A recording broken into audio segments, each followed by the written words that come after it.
And Matt Whitaker to join the conversation. He was acting attorney general under President Trump. Matt, thanks for joining us. We have the jury wanting to rehear testimony, as Caitlin just mentioned, mostly from those first witnesses in the trial, former National Enquirer publisher David Pecker, as well as from Michael Cohen. So what does that reveal to you about where the jury stands, or are they just going through this blow by blow?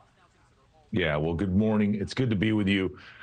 Typically, I've tried cases both as a prosecutor and as a defense lawyer, and juries are, just human beings like the rest of us. And so if you think about what they're probably doing yesterday, they most likely got a sense of where everybody's at. I think the jury instructions were confusing. I was there last Tuesday in the courtroom and heard essentially the objections and the negotiations over these jury instructions. They're confusing, and they don't have them in the room with them. So, what's going to happen the first thing this morning is they're going to rehear some of these jury instructions, because I'm sure when they all got back in the room, there's been arguments amongst them as to what they all remembered from what the hour-long description of these jury instructions.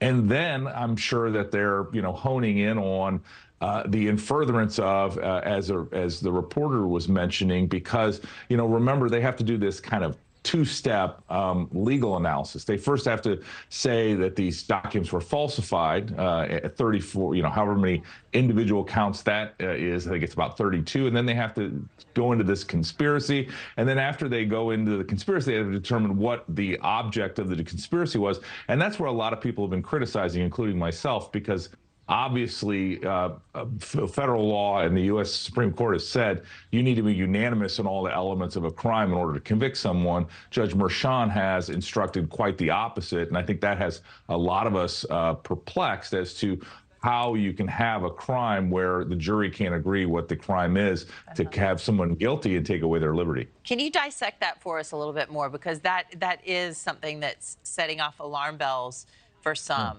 Because it does seem a little bit different, that they're not just having to choose all the same path to get there. What does that all mean? How does it work? Yeah, I'd be happy to do that. I think simply put is, if they say there's a conspiracy, then the question is, what is the object of that conspiracy? And typically you would say, well, it was to violate election law, and they would be unanimous on that. Or it was to violate state campaign laws. You would be unanimous on that. Or it would be to violate tax law, which I think, based on me being in the courtroom last week, is this idea of the plus up of the reimbursements to Michael Cohen. Now, remember, the president disputes all of this, and so I'm not suggesting that the state has proven their case by any means.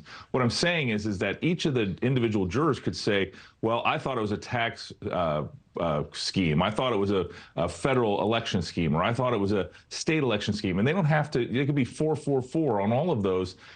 It could be unanimous on really the reason why that President Trump allegedly falsified these business documents. I think, again, I'm trying to boil it down simply. It is the most convoluted mess I've ever seen as it relates to an alleged crime. But it also shows you, I think, how Alvin Bragg has tried to throw some spaghetti at a wall and hope something sticks, and how Judge Merchan arguably has played along with the government in trying to make this case easier for the jury to convict. Maybe that spaghetti's part of the buffet of options that they're getting. Stay tight. Very much a Chinese menu. Thanks for watching, everybody. Go to joinnn.com to find NewsNation on your television provider. Also, don't forget to click that red subscribe button below to get more of NewsNation's fact-driven, unbiased coverage.